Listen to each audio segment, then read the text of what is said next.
Donald Trump نے 8 سال پہلے ایک صدارتی امیدوار کے طور پر مہم چلاتے ہوئے عہد کیا تھا کہ وہ واشنگٹن کی بیوروکریسی کو اپنی مرضی کے سامنے جھکا دیں گے۔ اگر میں صدر منتخب ہو گیا تو ہم واشنگٹن ڈی سی میں ناپسندیدہ پالیسی سازوں کے مفادات اور اثر و رسوخ کو ختم کر دیں گے۔ ٹرمپ اب بھی ناپسندیدہ پالیسی سازوں کو ختم کرنے کی بات کر رہے ہیں۔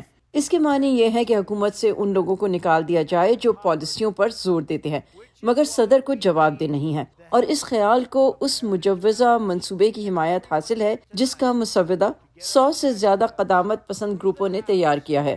پروجیکٹ 2025 جسے ہیریٹیج فاؤنڈیشن کے دائیں بازو نے شائع کیا ہے، اس میں ان اقدامات کا ذکر ہے جو ان اداروں کے لیے ریکنگ بال یعنی تباہ کن ثابت ہو سکتے ہیں، جو اپنے اصولوں پر عمل درآمد کی کوشش کریں۔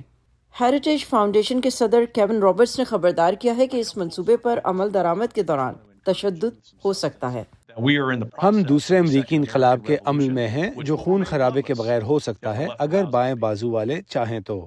اس اشتعال انگیز بیان کے بعد ٹرمپ نے پروجیکٹ 2025 سے خود کو دور کرنے کی کوشش کی اور کہا کہ وہ اس کے بارے میں اور اس کے لکھنے والے کے بارے میں کچھ نہیں جانتے، اور یہ کہ وہ جو کچھ کہہ رہے ہیں ان میں سے بعض باتوں سے وہ اتفاق نہیں کرتے۔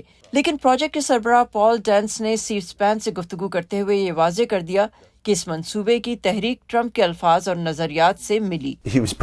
وہ 4 سال تک صدر رہے اور بیشتر نظریات ان کے ذاتی کام کا تسلسل ہیں، چنانچہ میرے خیال میں یہ زیادہ تر ٹرمپ کی اس پہلی مدت صدارت سے ہی ابھرا ہے۔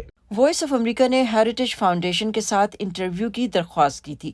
تھنک ٹینک کا کہنا تھا کہ وہ کسی سے بات تو نہیں کروا سکتے، البتہ انہوں نے ای میل کے ذریعے ایک بیان میں زور دیا کہ پروجیکٹ 2025 کسی امیدوار کی نمائندگی نہیں کرتا۔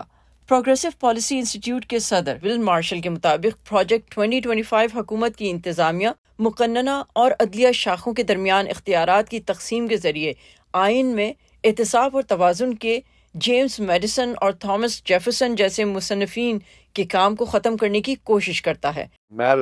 یہ دیکھ کر کہ یہ لوگ آئندہ صدر کے ہاتھوں میں کس قدر اختیار دینا چاہتے ہیں، میڈیسن اور جیفرسن کو اپنی قبروں میں بے چین ہونا چاہیے، اور اگر وہ صدر ڈونلڈ ٹرمپ ہوئے تو یہ دیکھتے ہوئے کہ ماضی میں انہوں نے اپنے اختیار کا کیسے غلط استعمال کیا، یہ ملک کے لیے ایک قسم کا ڈراؤنا خواب ہے۔ صدر جو بائیڈن کے دوبارہ انتخاب کی مہم نے پروجیکٹ 2025 کو بنیادی ہدف بنایا ہے اور اس پر تنقید کرنے اور لبرل میڈیا کے رد عمل کو اجاگر کرنے کے لیے ایک علیحدہ ویب سائٹ بنائی ہے۔ ناقدین اسے ایک فاشسٹ پلے بک کا نام دے رہے ہیں، اور یہ اس نومبر میں ووٹ دینے کے لیے واحد وجہ نہ صحیح مگر وجوہات میں سے ایک ضرور ہونی چاہیے۔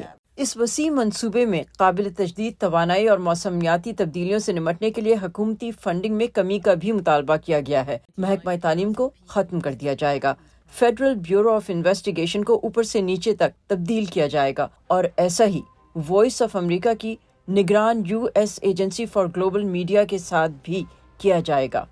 وائٹ ہاؤس سے اسٹیو ہرمن کی رپورٹ کے ساتھ صبا شاہ خان، وائس آف امریکہ۔